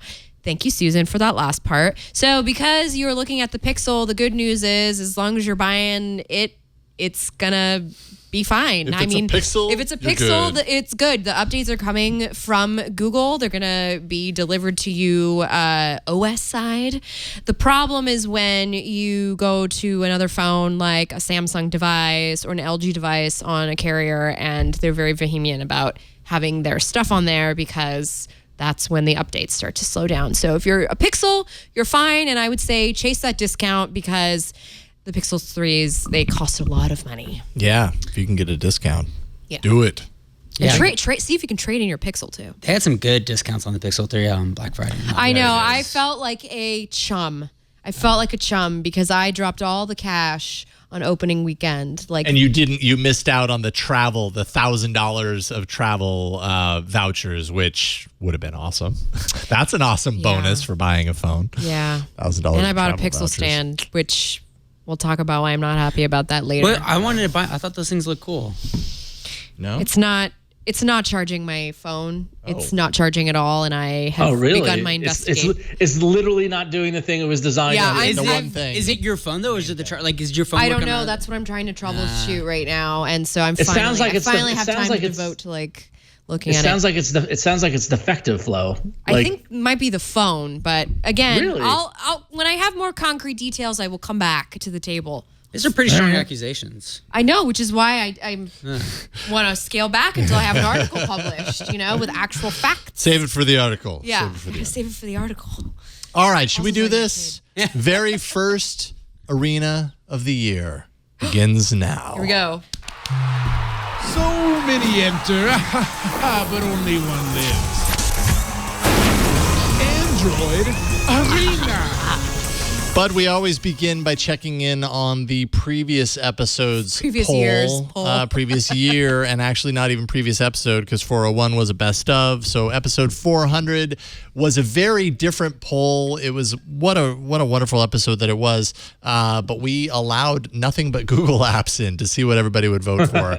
And pretty unsurprisingly, Google Photos and Google Maps were right up there at the top. Google Photos did appear to win. Can't see what the percentage is. My site's going 36% for Google Photos. Google Maps second. No, 39%. 36% That's for nearly Maps. 40%. So yet again, I think Photos. That was Gina, right?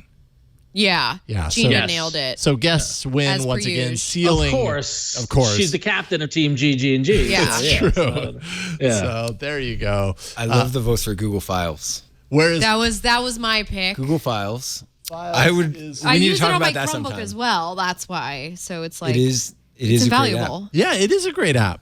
It's amazing. Yeah, I think they did a great job with that. That's 6%. What is it? Google Camera, 10%.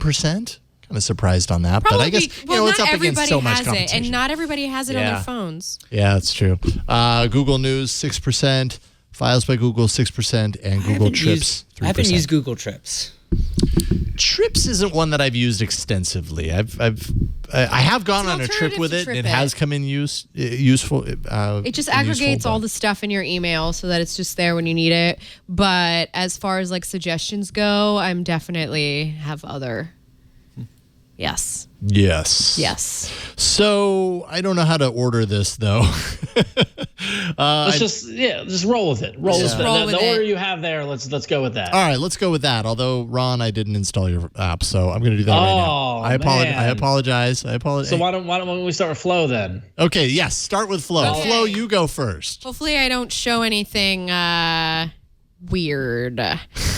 So, It's going to be a good review. well, we are showing this from Let's my. get weird, Flo. We're Let's do showing it. this from the Pixel book, and so let me talk about it a little bit first before we jump in there. So late last year, I started to find more things to do with the Chromebook, and so I've decided to maybe bring more apps here to the arena that I've been trying on the Chromebook since I'm using this like 10, 12 hours a day, and I'm not using the phone as much. So this is the bulk of my Android app usage now is on Chrome OS. And one app that I found to be an interesting look at what is capable and possible with a Chromebook is Crossover. Now, what Crossover does is basically allows you to emulate Windows apps, only 32-bit Windows apps. Here, let's do this. Oop. Let me turn down the brightness a little bit. There you go. How's that, folks? I think that one looks good. All right, so this is Crossover, and it says trial because it is completely and 100% in beta, and so they're making it free right now for Chrome OS users to install and test out with any exe files and such that they might have carried over from a Windows machine. Again, if you want to do the full like 64-bit experience, you want to get the Linux version of this, but right now we're going to do the 32-bit. So what we're going to do is we're going to open my favorite bulk renaming app, which I've been using for so long, and which has been actually deprecated, but I don't care because That's what works. So these are the apps that I sort of have like installed. So there's a couple different ways that you can load apps. You can either load an app by searching it by application. So let's pretend I want to install Audacity. So I can launch it this way if I want by typing it in. Please work. And fingers. mind you, Crossover only works on Intel-based Chromebooks. So if you don't have an Intel-based Chromebook, I'm sorry, this is leaving you out. And it crashed. Wah, wah. Gosh darn it. It happened. It happens, and I probably should have. Let's try GIMP. Let's see if this works. If I can get GIMP to load. So you don't have to actually have the exe installed. You can actually just search from this search bar for the app that you need. Okay, GIMP is starting up. Here we go. It's loading. Crossing You can fingers. see we've got that little blue bar up there, very Windows-esque.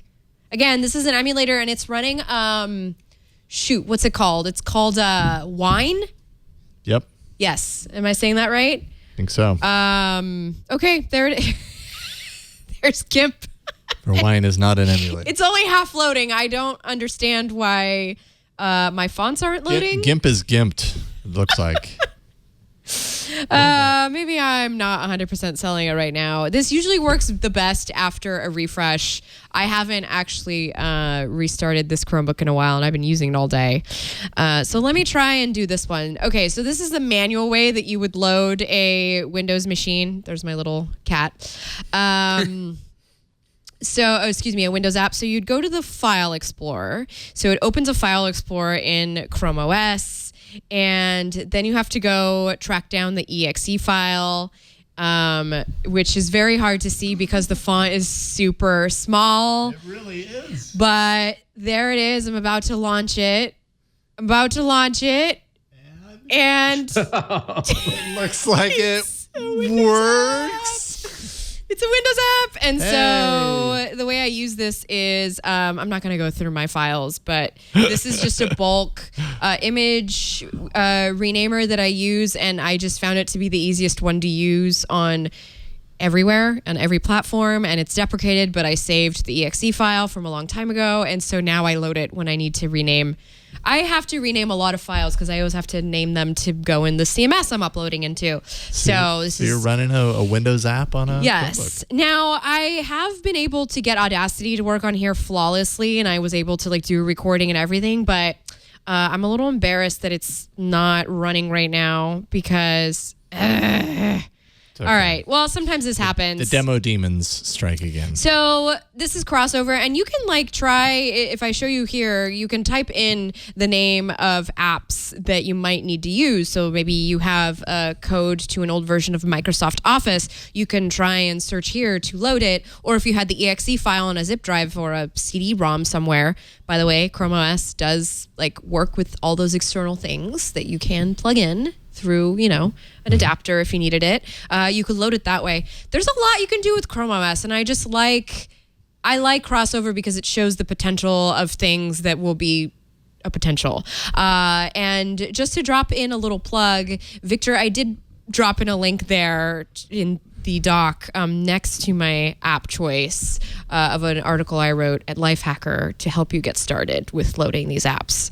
So if you feel lost, you can go to lifehacker.com and read my how-to that I wrote back in October about how to do all this. Nice.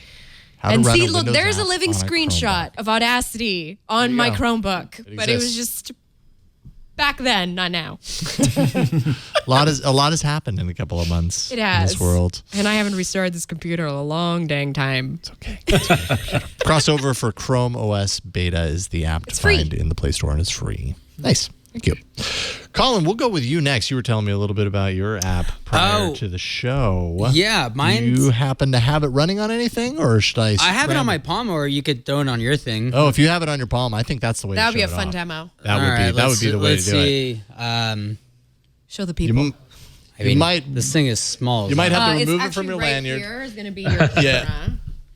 Let's see here. We're going to do a little switch of the camera. All right, so I would never call myself a history buff whatsoever, but like I'm a huge fan and read books and study all the time of different things in history. Like like every wedding anniversary, I make my wife travel with me to a different Civil War battlefield or Revolutionary War battlefield, stuff like that. So I'm always obsessed with just what's going on around me and what happened where I'm at, right?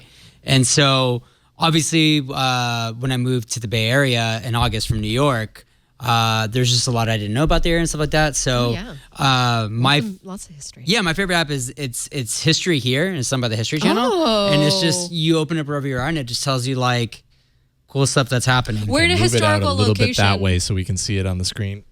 More like in the center of the table. There we go. There you go. There you go. Perfect. All right, so History Here. Sorry, I don't mean to. It was cool to see my hand in there.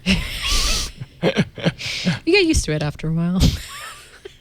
So we are actually in a very historical area where there's a mission here. So I wonder if... Well, yeah, so it looks like we're pretty close to the largest adobe structure in California, Jack London State History Park. Yeah. Mm-hmm. There's just different cool things. Like, and this is my first time to your area, Petaluma. Petaluma. So, you know, obviously when I first came here, I was like, I want to go to Lagunitas Brewery, but it was closed today. Yes, unfortunately, it's closed on Tuesdays. But it's cool because, you know, it gives you the address. It gives you a history of what it is or like, you know, what happened there. And it's really fun. And there's a feature on it called Tour. So like if you're like, let's say like in Chinatown, San Francisco, you can hit Tour and it could lead you on a trail of like, I don't know, maybe cool shit you're into. There's a lot of beat history in bordering Chinatown and North Beach. So you could even do the walk that Lawrence Ferlinghetti did to go sit on the poetry steps. There you go. Poetry. It'd be cool. I mean, obviously in New York, it's a blast.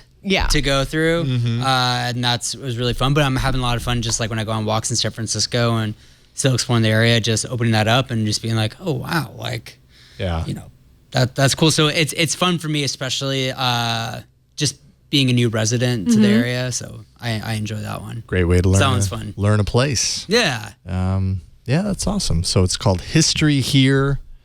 And it's by is it the History Channel or the? It is. I think it is the History Channel. Yeah, looks like That's definitely the logo. Yes. Yeah. Awesome, and that is free.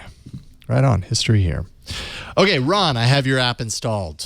Yes, and I can show it off for you, which is very easy because I'm very familiar with this. This should be familiar to longtime listeners and viewers of the show.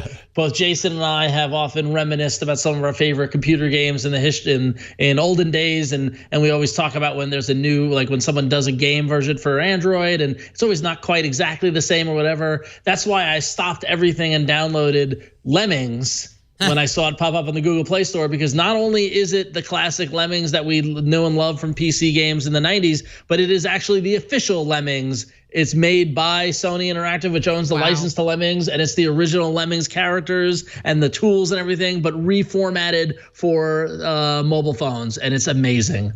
So if you're not familiar with the game Lemmings, the idea is that these Lemmings the tutorial is very long-winded and annoying. But basically these little Lemmings will march out of their little hole there, and they will just keep walking, whether there's a block to it or something that will cause them to die or whatever. And your purpose is to get them to the exit. And you could do little things like let them dig, where they can dig through holes and things like that. They can fall up to 2 squares. If they fall more than 2 squares, they'll die. But you can add an umbrella, which will allow them to catch it. And yeah, the tutorial is very long, Jason, so I don't know if we can get through this or not. But there is a fast forward mode, so once you figure out the puzzle, the Lemmings will do their march and they'll go through the whole thing. But I love this game so much on the PC. When I was in high school, I played it all the time. It's great to see it repurposed for mobile phones. They've brought every aspect of the whimsy of the characters of Lemmings, along with the little tools and the different puzzles that you have to do. And the whole idea is that it's basically the Angry Birds model, where there's different missions you go through, and you're actually going through from planet to planet here. On this, we're on Flower Field. The second level is Mushroom World and things like that. But here's a great example of, so they've got to get up to the exit, and they can't unless you build stairs.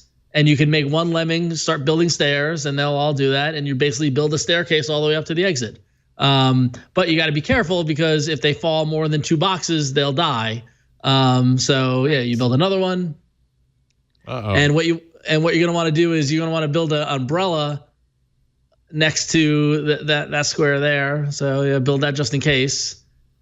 I would go, build that staircase. You got to build that staircase first. Oh, I see. Yeah. Oh, and then build the umbrella so that now they drop and yeah, see, and that they don't die. So and there you I go. can do the rest of the staircase. Yep. Got it. So once you finish the tutorial, which is long-winded, you don't get any help. And it gives you all the tools that the lemmings have at their disposal. And the idea is to just finish complete each level. They get harder and harder. They get more kind of inventive. And the idea is to save as many lemmings as possible. And for each level, there's a minimum number of lemmings you need to save. And anything above that is bonus. And you can use that as currency to finish missions and to buy other things and things like that. So Lemmings, classic PC game. Honestly, very elegantly ported to the mobile devices. So love Lemmings. Totally free. Check it out. Nice. Lemmings. Yeah. And it is free. So if you do a search for Sad Puppy, one word, Lemmings in the Play Store, you'll find it. I don't know if there are other Lemmings entries in the Play Store. You have to Google Sad Puppy. Well, that's the name of the... That's the name of the developer. Oh. It's a trick. It's a secret. No, Sad Puppy Limited actually is the name of the developer. Okay, cool. Now I just have to figure out why I can't get out to my home screen. Okay, David, you want to go next? Yeah, I'll go next. So the app that I'm doing is the chess.com app. I think it's listed on Android as Chess Play and Learn. So the first thing I need to do is, if you aren't already sold on the game of chess, it's like the best game. It's one of the oldest games, and it's around still for a reason. And there's like no greater joy. It's like mind versus mind, and I get like this crazy thrill out of beating people in chess for some reason. So in Android, there's like a million different chess apps, and there's one chess.com app. And it has a huge community with millions of users. And like at any given time, you can play a chess game in tons of different formats, times, like timed games or whatever. It's cross-platform. It's on web. It's on mobile. And then there's all these little like tactics and coaching and lessons and things that you can do too. So like every day it gives me a puzzle, and it'll say like there's basically one right move to do, and I can do something, and I got it incorrect. But chess.com, it's like, my wife hates it because we watch shows and I just want to play chess the whole time. So I'm just sitting on the couch. And chess.com was like a great discovery to level up my chess game. So nice. Keeps you fit in the chess world. How to play chess. So those are like daily challenges of like just analyze this game board and see the thing. Yeah, so it's like there's like one right move that like can lead to checkmate. That's a really good tool. Yeah, that is. That helps teach you like the game and strategizing and like yeah. Oh yeah, that's good brain exercising too. Yeah, it's like I swear like chess like rewired my brain. Like it's like crazy focus, and you can just think. Like I stare off into space and I can just think for forever, and I credit chess for all of my success in life. Wow. Wow. You too can Chess have all that just got success. a hearty endorsement. I know, right? I'd never heard of chess before today, and now I'm just kidding. No, I only play checkers. Yeah, I'm not very good at chess. Because I was afraid of chess. All those. You just got to play. They all have their own thing, you know? Yeah, I know. Like all the little, whatever they're true. called, pieces. So you say when you meet people, hi, I'm Flo, I'm really good at checkers. I'm not good at checkers either. Let's see here. Finally, I have my app. It's your turn. My turn. My app is called Mr. Success, which is a very interesting game. We'll go ahead and load it up here, and I'll see if I can get some audio here, and we'll jump in. Stage 5. So basically, there aren't a whole lot of levels. I think there's a number of, there's 30 total levels here. And you are this magician. Yeah. And you have to figure out, what's that? Oh, do I have glare? Oh, glare. Yeah, there you go. My apologies. You are this magician. Oh. And you have to figure out the right thing to do. Hey, I did it. All right, next level. Yep, this is how simple the game is. That was stage 5. I know. I think of all the complicated levels I had to go through to get to stage 5. I'm assuming that I have to go like this. Hey, I won. Hey, isn't that great? Thank God you put him back together. Wow. I'm a magician. See, this makes you feel like a magician. You're a real Penn and Teller. Really good. There are ways that you can you can mess up. No success. No success on that one. I'm going to go ahead and try again because I think I know what you're supposed to do on this one. It's the hold table with the tablecloth, pull it out, and things stay on the table. I'm a magician. Tell me the you've seen that flowers are still guy standing. on Instagram where his whole bit is he pulls tablecloths. Yeah, he's the greatest thing that's ever happened. I could keep going. The Wait, intro. what are you supposed to do here? Oh, I don't know. Do I tap it? No. Do I move it? Lift it. Oh. I don't move it. I lift it? I don't know. I think I messed it up. I did Why do you have a something wrong. mask on? Hey. Oh, there it is. I did it. Oh, no success. Yeah. Oh, dang it. Oh. Well, there's an ad. Ads. Hey, you Who's got to it? pay the bills when you created a game such as Mr. Success. Support your It's a lot devs. of- yeah. There you go. Mr. Do it again. Success. We have to figure this one out. Do it again. Yeah, now I want to know what it is. I mean, usually if it's Oh, are you supposed? I don't know. Because like I mean, if you had like 3 cups, like we would try to guess what. Yeah. But you only have 1. This is the first time I've been stumped by this game, to be honest. What? Go. Up? No, that's what I've been doing, but I didn't know if Pull it towards. Pull it back. Okay. I don't know if you can do that. That goes up, doesn't it? Yeah. No. No. This is stage 8 might be it. I might not be able to pass stage 8. Get out. And now you can play this other game. Oh, I need to look up a what is it called, Mr. Success. No I'm gonna look up a success. walkthrough. We need Game Shark for Yeah, this we one. need game facts. Yeah, I need cheat codes. All right. Walking guide. you too can install this for free. It's called Mr. Success. You might have to All right, watch a couple of stage ads, 8. but Pull the cup side to side to shake the dice, then lift the cup to see them stacked in a column. Oh. Did you look Googled up a that? cheat code? Yes, I did. I totally looked up the walk. So do it. I want to see that happen. okay. I didn't look up a cheat to not see it happen. Well, okay, hold on. It's still Hold on, we playing have me to watch the an ad. ad. So with the still cup, watching you go it. up, down, left, right. I just want the Start ad to go select. away. I just want the ad to go away. She got it. She got it. Oh. Okay, Farm great. Heroes. Farm Heroes. Not All right, even in awesome. There's another English. game you should totally install, but I didn't say it. All right, here Okay, we so go. what am I? Yeah. Okay, so explain it again. So go shake it left and right, and then pull it up to show that they've been stacked. Illusions, Ron. Okay. Oh. Okay. Look, there's nothing in my Illusions. hands except. And up. Oh, success. I'm a magician. Did you know I that? think I'm gonna have to vote for Mr. Success. This is kind of awesome. There I mean, you we were all pretty invested in that. Yeah, I was. Thank you for coming into my world. Mr. Success by Hack Wah, wah, Incorporated. wah. That was fun. All right, so Ron, were you saying that the poll's not working? No, the poll is working, but it's not set so you can see the results after you vote. Oh, shoot. So we don't get the Victor Okay, tease. If my app gets the most votes, what do I win? Notoriety. Bragging rights. Bragging honestly. rights. You get points. We have a point system. So Yeah, whoever we comes do. first gets 5 points. Whoever comes in second gets 3 points. Comes in fourth gets 2 points. Last gets 1 point. Well, I mean- and then we keep track over the whole year, and then we determine who wins the arena. And the very And last you, episode. Colin, represent guests win, so we have a- someone of the guests. So So what do we win? Just Bragging rights. Like, can you bragging make? rights. I want a trophy or something. Well, we were still working on that. Okay. You win a original Palm Trio. Oh, So there we go. We have one of those. I'm trying to figure out how I make it public, but I don't think I'm going to be able to figure it out on the fly. But Sorry. Blame I can Google still Plus. point you to twit.to/AAA poll 401.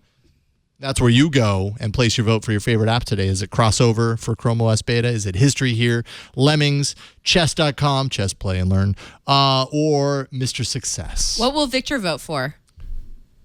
Mr. Success. Yeah. why not? Yeah. I'm a magician. Thank you for taking this survey, Victor. Thank you all You didn't mean that, Victor. for participating. I appreciate it. And thanks you guys for Yeah, coming up. thank This is you. a lot of And fun. staying the for whole having us. show. This is great. It was a blast to have you guys in studio. Love it when our guests can come in studio. It changes the vibe of the show, even makes it even better. And yeah, we're just thrilled to have you guys. We'd love to have you back. Yeah, I mean, if you guys ever do come out to San Francisco, you could always come and do a live episode in our office or chill or whatever. All right. Yeah. Cool. Let's be in touch. Give you the one-room tour of the office. Is it as sprawling as our office? It's about the size of this room. Right. This room. Okay. Well, then it'll be a quick tour. Collin Willardson, head of marketing. If people want to find you online, follow you. Do you? C Willardson. I know. Okay. My last, it's WILLARDSON. Right. I mean, I'm not that fun to follow on Twitter. Most of the stuff I put up there is just dumb 90s movie quotes. See, and I think you just spoke directly to a lot some of people. Point Break quotes. Because I'm pointing to Bodhi on my arm. Yes. Wow. Yeah. That's You're pretty dedicated. Good. That's pretty Yeah. good. Dedication. Yeah. I love impressive. the Swayze. Who doesn't? R.I.P. Thank you, R.I.P. Collin. Yeah. It's really great to meet you and to get you here. And then, of course, David Woodland, head of product at Palm. If people want to follow you, where can they find you? I think I'm at David Sven on like every platform. So David SVEN. That's my middle name. Cool. Yep. It's a good middle name. David, Collin, thank you again. Thank you guys. Really appreciate it. This is a lot of fun, and best of luck with all this product, of course, and all future products. And let's be in touch. Yeah. Appreciate it. Sounds good. Flo, what are you doing? I forgot to send Victor a link. I had an article She's go scrambling. up. Okay, you work on that? Yeah. Ron. Well, before we talk about me, Jason, this week's poll is twit.to/AA poll 401. Oh, but it's this is episode 402. Yeah, you're right. Okay. Yeah. All right. Well, So maybe I want to make it clear to everyone voting, go to twit.to/AA poll 401. And maybe, Jason, after the show, you can make 402 work. Also. Thank you. This is what happens when I do this on Happy the fly New while we're Year. doing the show. Yeah, the holiday hangover. No, yes. So you can, I'm going to plug my stuff real quickly. You can go to my other podcast, finalepodcast.com, where we talk about the last episode of a popular television show. We did Newhart as our 15th episode. We come out every Tuesday-ish. Our schedule is getting a little adjusted this January as life is throwing curveballs at us, but we'll have a new episode out soon. But in the meantime, you can go to instagram.com/RonXO, where you can follow all my pictures and my chronicling of the death of Christmas trees around New York City, which is proving to be more popular than ever this year. It started like the a- day before Christmas, which is just like Yes, it did. It's like they're in body bags sometimes. Well, know, that it's one. awful. That one is. Well, part of it is okay. So here's the thing. So I'm going to explain this. This started when I lived in San Francisco, because in San Francisco it was commonplace to see a Christmas tree on the side of the road in April. Yeah. Right, which was always very funny. And it became, how late in the year could we see a Christmas tree? I saw one once in August. Like someone with ornaments still on it, someone throwing out their tree in August, 8 months after Christmas. Now that I live in New York City, the difference is it's not how long Christmas trees last in New York City. It's rather how quickly New Yorkers get it the hell out of their apartment. It takes up a lot of room. And then also this year, I've been adding a little more commentary to the posts. So there's a little copy that I write for each one, which I try to imagine the conversation around the discarding of the tree. So yes, This so I'm is quite proud. Ron's art.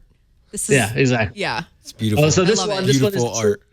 Yeah, so this one, the tree is in front of the Link NYC, which tells the subway status. And so I said, "Is the subway delayed? Who cares? I'm leaving it right here."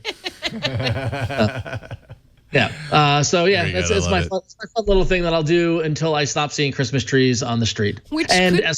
As Flo noted, the first one, I was blessed with the first one happening on Christmas Eve, which is just like a gift I couldn't have even imagined I wanted.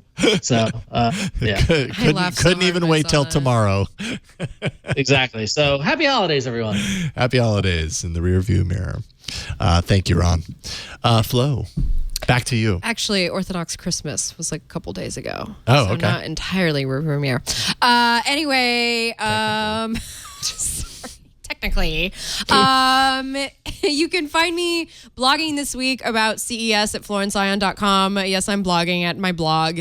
I have a blog now where I blog. I finally joined 2009, and I am blogging. Actually, yeah, I do. And what do? You blog? I blog. What do you blog on your blog?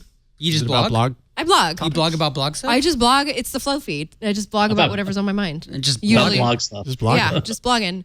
And also today I had an article go up at Lifehacker. Those of you who are jumping on the Chromebook train can go check out some starter apps. I put together a little starter kit for you so you know where to get started, how to edit PDFs, and how to open Microsoft Word files. So check that out if you have a chance. Check it out. And thanks, everybody. Thank you, Flo. For supporting me and All About Android. And all that. And thanks to Victor. Victor, thank you. Thanks for the thumbs up. did a Thanks thumbs to up. Alex, Making a V sitting for over Victor. there. Alex is always our one audience member every week, which I appreciate because I feel like Sometimes it looks like he's judging us, but anyways, whatever. he's listening. He's judging. I know he's judging. 3,000 judgy miles. eyes. I know he's judging. He gives you that look like Mr. Burns does. Yes. Very shifty eyes coming from Alex over there all the time. He's twiddling the fingers too. That's- Yeah, I know. He knows. Wasn't He knows planned. Behind the his language. surface. You can find me all over the Twit Network doing shows. That's what I do here. You can also find me on Twitter at Jason Howell. By the way, if you aren't already following Twit, like as a network on Twitter, you can at Twit. Doesn't that make just too much sense? So go do that. You can also find Twit on Instagram, by the way. We're always posting socially things there, so check for it. But that is it for this week, for this show. We appreciate you guys watching and listening each and every week, and it's good to have you here once again. Leave us a voicemail, 347-SHOW-AAA. Send us emails at AAA@twit.tv. You can find an Arena apps list. Basically, every app that we've ever brought into the Arena, over 402 episodes, can be found at twit.to/Android apps. Some of the really old ones probably don't even exist anymore, so it's kind of funny when you really go through the catalog. Show notes and past episodes can be found at twit.tv/AAA, and you can catch us live starting somewhere around 5 p.m. Pacific at twit.tv/live every Tuesday. And I think that is it. Yes, let's end it there. Thank you for joining us. We'll see you next week on another episode of All About Android. Bye, everybody. Bye.